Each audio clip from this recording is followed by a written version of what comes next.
네, 한 주간 동안 특별 새벽 기도를 통해서 하나님께서 은혜를 주시고 다시 한 번 더 우리의 영적 상황을 살피며 하나님의 은혜를 구하는 귀한 시간들이었습니다. 각자 주신 은혜를 기억하시고 또 25년들을 준비할 때에 하나님께 의탁하며 믿음으로 살아가시기를 소망합니다. 또 한 주간 동안 법의 요소를, 법의 기준을 채우지 못하는 비상계엄령으로 인해서 온 국민이 답답하고 고통 속에서 지냈습니다.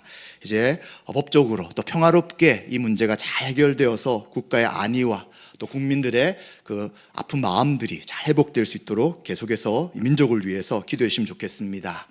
우린 계속해서 야곱의 삶을 통해서 하나님 나라를 통해 그의 백성을 구원하시는 하나님의 은혜가 무엇인지를 살펴보고 있습니다. 지난주에는 이제 야곱이 고향으로 돌아가려고 할 때 가장 큰 문제가 있었습니다. 우선은 첫 번째는 라반이 그를 보내주느냐에 대한 문제였습니다. 그런 하나님이 그와 함께 하셔서 라반에게 선악간에 아무 말도 하지 못하도록 이야기하였고, 이제 그 라반은 야곱에게 어떠한 것도 말하지 못하고 서로 이제 침략하지 말도록 경계를 정하자라고 이제 문제가 해결되었습니다. 그러나 이제 가나안 땅으로 가려면 또 한 가지 문제가 남았습니다. 바로 이제 형을 속여서 장자권과 축복을 빼앗은 야곱을 죽이기 위해 기다리는 형과 화해하는 문제가 남았습니다. 너무 야곱은 두렵고 또 도대체 이 일들을 어떻게 해야 될지 모르고 또 인간적인 방식으로 문제를 해결해 보려고 합니다. 그러나 그러한 것으로 해결하신 것이 아니라 하나님은 야곱과 군대를 보내서 함께 하시고, 하나님의 군대가 야곱과 함께 하셨고, 또 이제는 그를 이기게 하심을 통하여 이제 스스로 이긴 것이 아니라 하나님이 그를 통치하시고 다스리겠다고 하시며 이스라엘이라는 이름을 주시게 됩니다. 그래서 이제는 그 에서가 400명을 데리고 그를 맞이하러 왔지만 그를 죽이기 위해 온 것이 아니라 그와 화해케 하게 하시고, 이제는 가나안에 가려고 했던 모든 문제가 다 해결이 되게 됩니다. 이제 모든 문제가 해결되고 드디어 야곱은 가나안 땅에 있는 세겜이라는 지역에서 거주하게 됩니다. 이제 읽었던 오늘 본문은 시간이 좀 많이 흐른 것 같습니다. 바로 이제 어렸던 아이들이 장성해질 정도의 10여 년의 아니면 20여 년의 시간이 흐른 상황입니다. 그런데 야곱은 이 세겜 땅에서 굉장히 평안하게 살고 그리고 어려움 없이 지내고 있었습니다. 그러나 오늘 읽었던 본문에는 야곱의 인생 가운데 또 그들의 가족들에게 큰 위기가 찾아오는 것을 보게 됩니다. 먼저 1절부터 5절에 보시면 레아의 딸 중에 디나가 있습니다. 레아는 우리가 알다시피 이제 야곱이 라헬을 사랑해서 결혼을 하려고 했지만 그 외삼촌이 속여서 첫째였던 레아와 먼저 결혼하게 하였습니다. 그래서 레아에게는 첫째 아들이 루벤, 그리고 둘째 아들이 시므온, 셋째 아들이 레위, 넷째 아들이 유다였고요. 그리고 딸이 한 명 태어났는데 그 딸이 바로 디나인 것입니다. 그런데 디나는 히위 족속들이 살고 있고 또 세겜 땅에서 있는 그의 여자들이 어떤 삶을 살고 있는가 궁금하여서 그 성에 나가게 되었습니다. 그런데 그곳에서 굉장히 안 좋은 일을 당하게 되었습니다. 바로 히위 족속 중에 하몰의 아들 중에 그 땅의 추장이라고 할 수 있는 세겜이 이제 그녀를 끌어들여서 강간하고 욕되게 하였습니다. 그런데 이렇게 했는데 그가 이제 그녀를 굉장히 사랑하게 되고 그리고 그의 마음을 위로하면서 이제 그를 달래게 됩니다. 사실 이런 굉장히 악한 일이고 있을 수 없는 일을 이 세겜이란 자가 저지르게 됩니다. 그런데 그는 이제 그녀를 사랑하는 것들을 알고 이제 그의 아버지 하몰에게 결혼할 수 있도록 주선해달라라고 요청하게 됩니다. 그런데 이러한 이야기를 야곱이 듣게 되었습니다. 그런데 5절에 보시면 자기 딸 디나를 이 세겜이 더럽혔다는 이야기를 들었지만 그는 잠잠하고 있습니다. 왜냐하면 그의 아들들이 지금 들에서 가축을 키우고 있었기 때문에 돌아올 때까지 그가 잠잠하였습니다. 사실 이러한 일을 우리가 당하면 엄청난 충격과 분노로 인해서 가만히 있을 수 없게 되죠. 도대체 어떻게 이런 악한 일을 할 수 있는가에 대해 의문을 행할 수밖에 없지만 야곱은 도대체 무슨 생각을 하고 있는지 잠잠하였다라고 이야기합니다. 이 잠잠하다는 것이 긍정적인 표현보다는 부정적인 표현으로 나타난다고 할 수 있습니다. 이제 이러한 사건이 있은 후에 6절과 12절에 보시면 이제 하몰이 그의 아들 세겜을 데려와서 이제 야곱과 그의 아들과 함께 이 세겜과 디나의 결혼에 대한 문제를 상의하게 됩니다. 사실 처음부터 이러한 방식을 취해야 되지만 그러나 절차가 굉장히 잘못되었고 잘못된 방식으로 일을 벌인 다음에 뒤늦게 지금 야곱과 그의 오빠들에게 찾아오게 되었습니다. 그런데 이제 야곱의 아들들은 야곱과는 좀 달랐습니다. 바로 자신의 여동생에게 이런 악을 행했기 때문에 그들은 근심하고 심히 화가 난 상태였습니다. 그리고 이제 이스라엘을 부끄럽게 한 일이기 때문에 할 수 없는 일들을 행한 것으로 인하여 그들의 마음은 굉장히 어렵고 불편한 상황 가운데 있었습니다. 그런데 이제 그런 일을 하고는 뻔뻔하게 와서 이제 디나와 세겜이 결혼할 수 있도록 허락해 달라라고 하몰과 그의 아들 세겜이 함께 찾아왔습니다. 우리 아들 세겜이 당신의 딸 디나를 그리고 당신의 동생인 디나를 사랑하고 있으니까 좋아하니 아내로 달라라고 이야기합니다. 그리고 이제는 우리가 함께 통혼하자. 이제 우리의 딸을 당신에게 주고 당신의 딸들을 우리에게 주면서 이제 함께 결혼하자. 그리고 또 이 땅은 거주할 수 있도록 넓은 곳이니까 같이 지내고 또 서로 매매하고 그리고 기업, 땅을 얻을 수 있도록 하자라고 하면서 이제 제안을 하게 됩니다. 그리고는 11절과 12절에는 또 이 세겜도 뭐라고 하냐면 제발 저에게 은혜를 있게 해주십시오. 정말 잘못은 했지만 이제 은혜를 있게 해서 결혼해 주게 한다면 모든 혼수와 어떠한 예물을 요청하더라도 모든 것을 다 준비하겠습니다 라고 그들은 청하게 됩니다. 사실 우리는 이 결혼에 대한 요청이 이제 받아들일 수 없는 것임을 분명히 알 수 있습니다. 왜냐하면 이 아브라함의 아들 이삭도 이제 결혼을 할 때는 친척 집에 갔습니다. 가나안 땅에 있는 여인들을 만나서 결혼하지 않도록 통혼하게 될 때 결국 우상을 섬기게 되고 하나님을 떠날 수 있기 때문에 그의 믿음을 지키기 위해 친척과에 가서 결혼을 하도록 하였습니다. 야곱도 마찬가지죠. 형 에서가 이방 여인들과 결혼하니 이제 그의 엄마와 아빠는 불편하였고 이제 야곱마저도 그렇게 하면 안 된다고 생각해서 이제 사건도 일어났지만 이제 라반에게 외삼촌에게 가서 그곳에서 부인을 구하도록 보내게 되는 것을 보게 되는 것입니다. 비록 가나안 땅에 이미 가나안 사람들이 살고 있지만 그러나 그들과 결혼하고 함께 삶을 공유하는 것은 믿음의 백성들로서 할 수 없는 일인 것입니다. 그런데 이러한 요청을 했을 때 13절과 17절에 보시면 야곱의 아들들이 이제 그들을 속입니다. 결혼할 생각도 없지만 하몰과 세겜을 속여서 이제 그들에게 할례를 받을 때 결혼을 할 수 있다고 요청하게 됩니다. 사실 이들은 세겜이 자기 여동생 디나를 더럽혔기 때문에 결혼을 시킬 아무런 생각이 없었습니다. 그런데 그들은 속임수를 가지고 이제 할례를 너희들가 받는다면 우리 여동생 디나를 이제 너에게 보낼 수 있다, 결혼할 수 있다라고 이야기를 하게 됩니다. 그러면서 뭐라고 이야기하냐면 16절에 우리 딸을 너희에게 주고 또 너희 딸을 우리가 데려와서 함께 거주하며 한 민족이 되자라고 마음에도 없는 이야기들을 하게 됩니다. 그런데 만약 할례를 받지 않는다면 이 결혼은 이루어질 수 없다라고 이야기를 하는 것이죠. 그런데 이 말씀을 볼 때 조금 이상한 게 있습니다. 지금 야곱이 있었고 그의 아들들이 있었는데 지금 누가 이런 이야기를 진행해 나갑니까? 네, 야곱의 아들들이 이야기를 진행해 나갑니다. 지금 그는 처음부터 이 사건이 일어났을 때 잠잠했고 또 지금도 이러한 결혼에 대한 문제가 있을 때에 이방 결혼에 대해 분명히 반대함에도 불구하고 그는 가만히 있고 아들들이 이 문제를 이야기합니다. 또 이것도 실제 결혼이 아니라 속임수를 가지고 이러한 이야기를 진행해 나가는데 야곱은 전혀 이 문제에 대한 것에 관여를 하지 않는 모습을 보게 되는 것입니다. 이제 이러한 제안을 한 다음에 세겜 사람들은 다시 돌아가서 이제 그 이야기를 나누게 됩니다. 하몰과 그리고 족장이었던 세겜이 이제 그 이야기를 듣고 소녀를 사랑했기 때문에 빨리 일들이 진행되기를 원하였습니다. 그래서 뭐라고 이야기하냐면 세겜에 있는 사람들을 성문 앞에 다 모읍니다. 이 고대 시대에 이 성문이라는 것은 회의를 진행하고 또 재판을 하고 또 모든 것들을 할 수 있는 그러한 공동체가 모이는 곳이었습니다.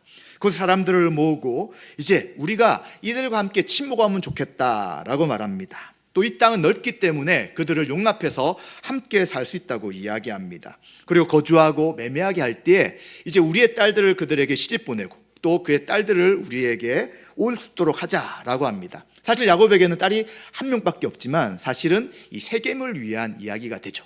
그러나 이렇게 말하면서 같이 함께 지내자라고 말합니다. 그러면서 그러나 그들이 내건 조건이 할례를 받아야지만 한 민족이 될 수 있다고 했기 때문에 우리 모든 남자들이 할례를 받으면 좋겠다라고 이야기합니다. 그래서 덧붙여서 23절에 이제 만약 할례를 받고 한 민족이 된다면 그들이 가지고 있는 가축과 또 재산과 모든 짐승이 우리 소유가 되는 거니까 결코 나쁘지 않다라는 이야기를 하게 됩니다. 그래서 이러한 이야기를 들을 때 이제 하몰과 세겜의 설득을 듣고 또 이 세겜은 굉장히 존경받는 사람이었습니다. 그래서 좋다, 한번 할례를 받고 이제 같이 살아보자라고 결정을 하게 됩니다.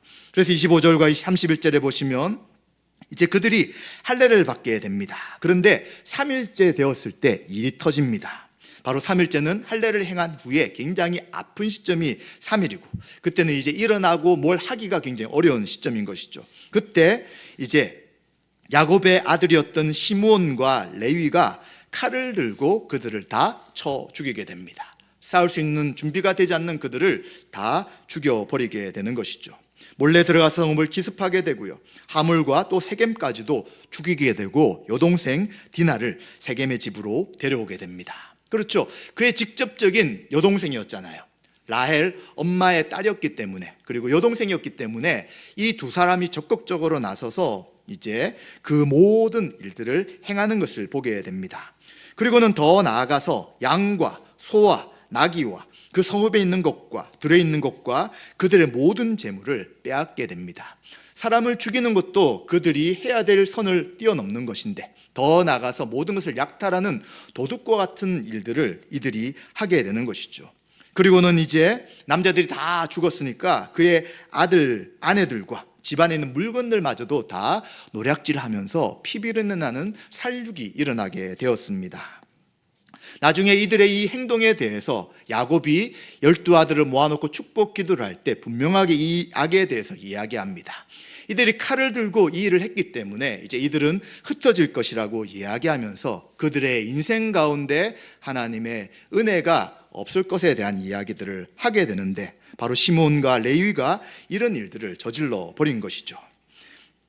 그런데 뒤늦게 이제 야곱은 이 소식을 듣게 되었습니다. 그래서 시몬과 레위의 행동을 이제 혼내게 되는데 뭐라고 이야기하냐면 30절에 보시면 너희가 내게 화를 끼쳐 나로 하여금 이 땅의 주민 곧 가나안 족속과 브리스 족속에게 악취를 내게 했다. 이제 너희가 이런 악을 저질렀기 때문에 이들이 함께 힘을 합쳐서 공격한다면 우리는 더 이상 이곳에 살아갈 수 없게 되었다고 이야기합니다. 또 수가 적고 또 나를 치고 나를 죽이면 나와 내 집이 망할 것이다 라고 30절에 이야기하는 것입니다. 자, 이러한 이야기도 조금 이상하지 않나요? 디나에 대해서는 아무 말도 하지 않았던 야곱, 또 통혼하자, 함께 결혼하자 라고 이야기할 때도 이 결혼에 대한 것을 반대하거나 또 이것들을 주도적으로 일들을 해결해 나가지 않다가 갑자기 자신에게 어떤 문제가 생기니까 다 표현이 나를, 나와 내 집이라고 하면서 자신의 삶에 직접적인 문제가 생기니까 이제 이것에 대해서 아들들에게 화를 내는 모습을 보게 되는 것입니다. 뭔가 족장으로서 전체 가정의 영적인 것을 책임지는 자로서의 모습이 전혀 아닌 것이죠. 이제 이런 식으로 아버지가 나오니까 31절에 보면 이제 아들들이 우리 누이를 창녀같이 대함이 옳습니까?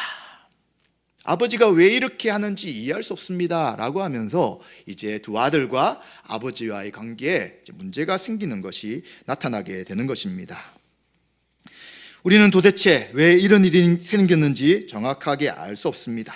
그러나 분명한 것은 이러한 일들이 생기는 이유들, 그리고 또 이러한 일을 생겼을 때 어떻게 야곱과 그의 아들들이 행동했던 것은 분명히 알 수 있는 것입니다. 이제 모든 문제가 해결되고 이제 가나안 땅에 정착했습니다. 그러나 우리가 알다시피 하나님이 야곱을 베델에서 만나실 때 뭐라고 이야기하셨습니까? 내가 너와 함께하고 절대 떠나지 않겠다. 그리고 반드시 약속을 지켜서 이곳에 도착하게 하고 그리고 너의 재물과 자손들을 많게 하겠다라고 약속하셨습니다. 그 약속을 하나님은 다 이루셨죠. 근데 야곱은 그 이야기를 듣고 뭐라고 합니까?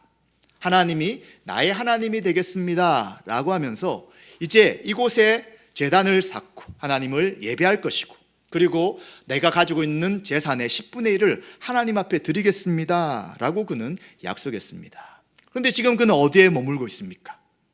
세겜 땅에서 아주 평안하게 아무런 어려움 없이 몇십 년의 시간을 그곳에서 보내고 있는 것이죠.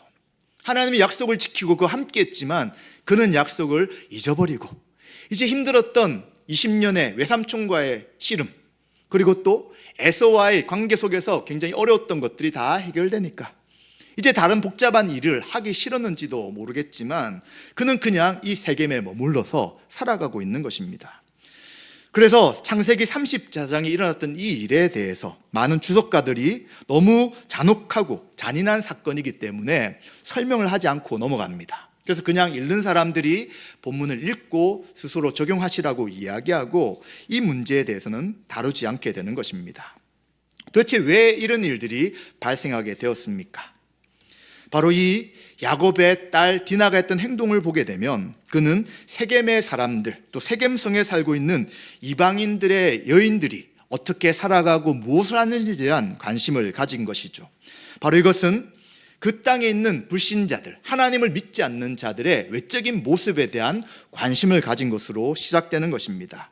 이들은 어떤 옷을 입고 있고 어떤 노래를 하고 무슨 말을 하고 어떻게 지낼 것인가 라고 하면서 그들의 삶에 그리고 그들의 문화에 대해 관심을 갖는 모습이 디나에게 나타나는 것이죠.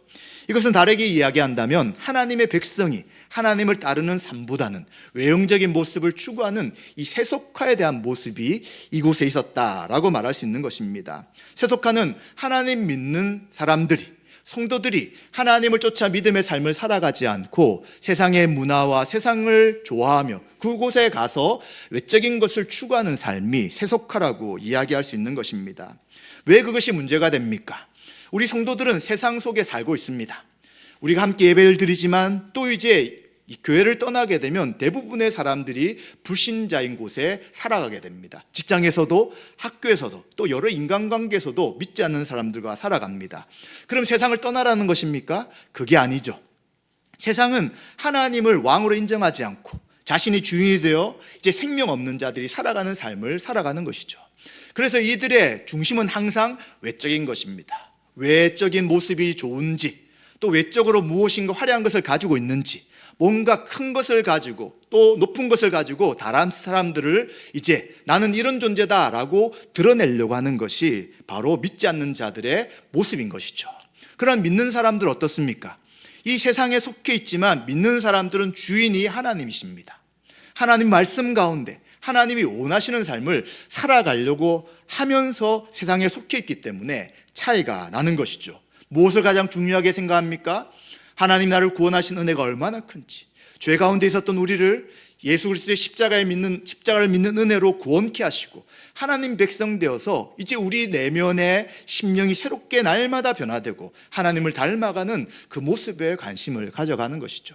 외적인 것이 있느냐 없느냐가 아니라 우리의 심령이 주님을 닮아가고 우리의 인격이 예수님으로 인하여 변화되고 있는가를 관심 갖는 것이 바로 성도의 삶인 것입니다. 그런데 세상 사람들은 그렇지 않는데 디나는 이 세겜 땅에 살면서 하나님을 섬기고 믿음의 삶을 살아가기보다는 그들이 도대체 어떻게 살아가는가, 저 딸들은 무엇을 하고 있는가, 이런 것을 관심 가지며 그 일들에 나오게 된 것을 보게 되는 것입니다. 또한 야곱의 아들인 시므온과 레이는 어떻습니까? 통혼할 수 없는데, 이방인들과 교존할 수 없는데 그것을 속임으로 이제 그 일들을 진행시켜 갑니다. 더 안타까운 것은 이제 살해하는 모든 세겜 족속을 다 죽여버리고 빼앗아버리는, 멈춰야 될 일을 멈추지 않고 악을 행한 일을 하게 되는 것입니다. 이 모습은 절대 하나님의 백성의 모습이 아닌 것이죠. 그런데도 자신들의 분노, 화남을 이런 방식으로 해결해 나가는 것입니다. 그리고 더 안타까운 것은, 더 악한 모습은 거룩한 도구인 할례가 무엇입니까? 아브라함을 하나님이 택하셨다, 그리고 아브라함의 후손이 하나님이 함께 하신다는 믿음의 확신 가운데 이제 그 눈에 보이는 표현으로, 증표로 할례를 하라고 이야기합니다. 이 거룩한 도구인 할례를 이방인들에게 이야기해서 그들이 할례를 받으면 결혼할 수 있다는 속임수를 행해 나가는 것이죠. 결코 성경적 방식도 아니고요, 하나님이 기뻐하지 않는데 이 시몬과 레위는 이 자신의 동생이 당한 이러한 일에 대해서 이 방식으로 해결해 나가려고 합니다. 이것도 바로 세겜 땅에 살고 있는 이 아브람, 야곱과 그의 아들들의 신앙의 모습이 얼마나 세속화되어 있는지를 보게 되는 것이죠. 분명히 잘못한 일을 그들이 했습니다. 그러나 반드시 성도의 삶에는 절차와 방식이 있는 것이죠. 그들이 왔을 때 이 결혼은 잘못된 것이고 세겜의 한 행동은 굉장히 악한 일이고 이것에 대해서 이제 따져 묻고 어떻게 해결할 것인지를 이야기했다면 이런 일까지 가지 않을 수도 있었음에도 불구하고 이제 시몬과 레위는 그 방식을 쓰지 않습니다. 도리어 다 죽여 없애버리자. 우리 동생을 이렇게 한 것에 대해 용서할 수 없다라고 악하고 인간적 방식으로 행하고 더 나아가서 할례라는 하나님의 언약 백성들이 받는 이 표지를 악한 모습으로 이용함으로 이 일들을 하는 것을 보게 되는 것입니다. 또 야곱은 어떻습니까? 육신의 평안함을 추구하면서 그는 신앙의 안일함 가운데 있었다고 생각될 수 있습니다. 야곱은 계속 침묵합니다. 불신 결혼을 하려고 하는 상황 가운데서도 적절하게 그 일을 대처하지 않는 것입니다. 그런데 언제 분노하느냐? 언제 화를 내느냐? 자기의 안위의 문제가 걸리니까. 자기의 재산, 자기가 이 땅에 살 수 없고 위기가 생기니까 그것 때문에 화를 내는 그런 모습을 보게 되는 것이죠. 우리 성도가 무엇이 화가 나는 일입니까? 어떤 면에서 의분이 생깁니까? 예수님도 하나님 앞에 기도하는, 만민이 기도하는 집인 성전을 어지럽히는 사람들을 볼 때 그곳에 상을 엎으시면서 그리고 이제 예수님이 의분을 행하셨다고 이야기하십니다. 화를 내고 의분을 할 때가 있고 안 할 때가 있는데 야곱은 하나님과의 믿음, 신앙 가운데 하나님과의 관계 속에서 믿음으로 살고 있지 못하는 것에 대해 분노하거나 자신을 살피는 것이 아니라 둘 이곳에서 평안하게 살고 아무런 문제 없이 살았는데 문제를 일으킨 것에 대해서 분노하고 화내는 것은 그가 얼마나 지금 신앙적으로 깨어있지 않는지를 우리는 볼 수 있게 되는 것이죠. 가나안 족속과 동화하고 가나안 족속과 통혼하면 어떻게 되는 것입니까? 신앙을 다 잃어버리는 것입니다. 우상 숭배 가운데 빠지는 것이고요. 자기 자신이 주인이 되어 마음대로 살아가는 그러한 문화에 접할 수밖에 없는데 야곱은 그런 것에 대해서는 아무런 생각이나 의심이나 또 경계가 없이 그런 모든 것들을 받아들이고 허용하면서도 그냥 삶에 어려움이 없다면 괜찮다라는 생각을 하고 있는 것이죠. 마찬가지입니다. 교회의 가장 큰 문제를 많은 목회자들과 학자들이 하는 이야기가 바로 세속화라고 이야기합니다. 교회는 하나님의 백성인데 하나님이 세우시고 또 말씀 가운데 교회가 세워져야 되는데 세상의 모습이 교회 가운데 들어올 때 교회는 그때부터 타락의 길을 걸어간다고 이야기합니다. 이것은 이미 이스라엘 백성들이 가나안 땅에 들어가서 했던 그 일과 똑같은 것이죠. 교회는 무엇을 추구하는 곳입니까? 하나님의 백성으로 함께 모여 예배하며 말씀대로 살아가는 것이 교회인데 교회가 세상과 똑같이 물질과 눈에 보이는 것과 그냥 편안하게 육신의 삶을 살아가는 것이 잘 믿는 것이다 라고 생각한다면 그때부터 우리의 신앙은 세상을 닮아가는 것과 다를 바 없다는 것입니다. 만약 교회에서 하는 행동과 말들이 세상에 사는 것과 똑같다면, 세상 사람들이 바라보는 기준과 똑같다면 그것은 우리가 하나님의 말씀으로 사는 것이 아니라 우리의 신앙이 약해지고 뒤로 물러서 있고 세속화되었음에도 불구하고 그것을 모를 수밖에 없다는 것으로 우리는 이해해야 되는 것입니다. 결코 성도는 세속화되어서 세상의 문화를 따라가며 그것이 옳다고 바라보며 그렇게 살아갈 수 없다는 것을 우리는 기억해야 되는 것입니다. 그렇다면 우리는 어떻게 해야 합니까? 도대체 야곱이 어떻게 믿음의 싸움을 하고 하나님이 그에게 이스라엘이라고 칭해 주시고 이제 그 모든 어려움들이 하나님 함께 하심을 해결된 사람이 도대체 어떻게 이렇게 몇십 년의 시간을 지나서 안일해지고 신앙의 믿음의 사람으로 살지 않고 그냥 불신자와 사는 것이 아무런 문제가 되지 않으며 평안 가운데 산다고 착각하게 되었습니까? 우리는 날마다 하나님의 은혜를 바라봐야 합니다. 분명히 이번 새벽 기도를 통하여 특세를 통해서 은혜를 주셨을 것입니다. 그러나 이 은혜는 그때만 있을 은혜가 아닌 것이죠. 오늘도 하나님이 우리에게 은혜를 주셔야 되고요. 내일도 은혜를 함께 해야 되고요. 날마다 은혜를 구하지 않는다면, 또 날마다 하나님 우리에게 은혜를 주지 않는다면 우리는 우리 주변에 있는 모든 세상의 문화 속에 자연스럽게 파묻힐 수밖에 없다는 것을 기억해야 되는 것입니다. 하나님 은혜는 우리에게 어떻게 주십니까? 바로 하나님 말씀을 듣고 묵상하고 그 말씀을 읽을 때 우리에게 주시는 것이죠. 은혜의 통로가 바로 하나님의 말씀을 들을 때 주는 것입니다. 복음이 선포될 때, 복음을 들을 때 다시 한 번 더 은혜가 무엇인지를 알게 되는 것이죠. 내가 뭘 한 것이 아니라 한 것이 없음에 불구하고 하나님이 우리에게 부어주시는 것이 바로 은혜인데, 그 은혜를 우리가 할 때 다시 하나님 앞에 서게 되고 우리 영혼의 상태를 보게 되고 다시 하나님의 뜻이 무엇인지를 살피며 믿음으로 나갈 수 있다는 것입니다. 그런데 그러한 것이 멈춰지고 자꾸자꾸 세상의 기준이 우리 가운데 차지하고 그냥 교회는 적당히 예배드리는 것으로 충분하고 그러나 삶에 아무런 어려움이 없다면 나는 괜찮다라고 생각한다면 바로 우리 성도가 이 야곱의 모습과 같은 위기에 빠져 있다고도 생각할 수 있다는 것이죠. 따라서 우리는 다시 한 번 더 하나님의 은혜 가운데 있는지를 생각해 봐야 합니다. 야곱은 하나님의 은혜를 주셨던 그 베들이라는 곳으로 돌아갔어야 되지만 그는 돌아가지 않고 그냥 이곳에 머물러서 그냥 잘 지내면 되겠지라고 생각했습니다. 지금도 마찬가지죠. 우리는 이곳에서 함께 예배드리며 은혜를 받은 이후에 또 어디로 나가야 합니까? 세상으로 나아가야 합니다. 세상의 소금과 빛으로서 하나님 믿는 자의 삶이 무엇인지를 보여줘야 합니다. 그러나 다시 어디로 돌아와야 합니까? 다시 말씀을 듣고 함께 예배드리는 교회로 돌아오고 성도와의 교제 가운데 다시 돌아오고 주의 은혜 가운데 돌아올 때 또다시 이 땅에서 살아갈 힘을 얻게 되는 것이죠. 그런데 예전에 받은 은혜, 지난주에 받은 은혜, 어제 받은 은혜로 충분하다라고 생각한다면 우리는 또다시 우리의 신앙에 위기와 어려움이 생길 수 있고요. 그 하나님의 은혜가 아니고서는 이 세상을 헤쳐나갈 수 없기에 또다시 유혹에 빠지며 넘어질 수 있다는 것을 우리는 다시 한 번 더 생각해 봐야 되는 것입니다. 우리는 일상의 삶을 항상 믿지 않는 사람들과 다 살아갑니다. 직장에서 많은 분들이 믿지 않는 분들이고요. 그들의 기준 가치관은 보이는 외적인 것에 치중하는 사람들입니다.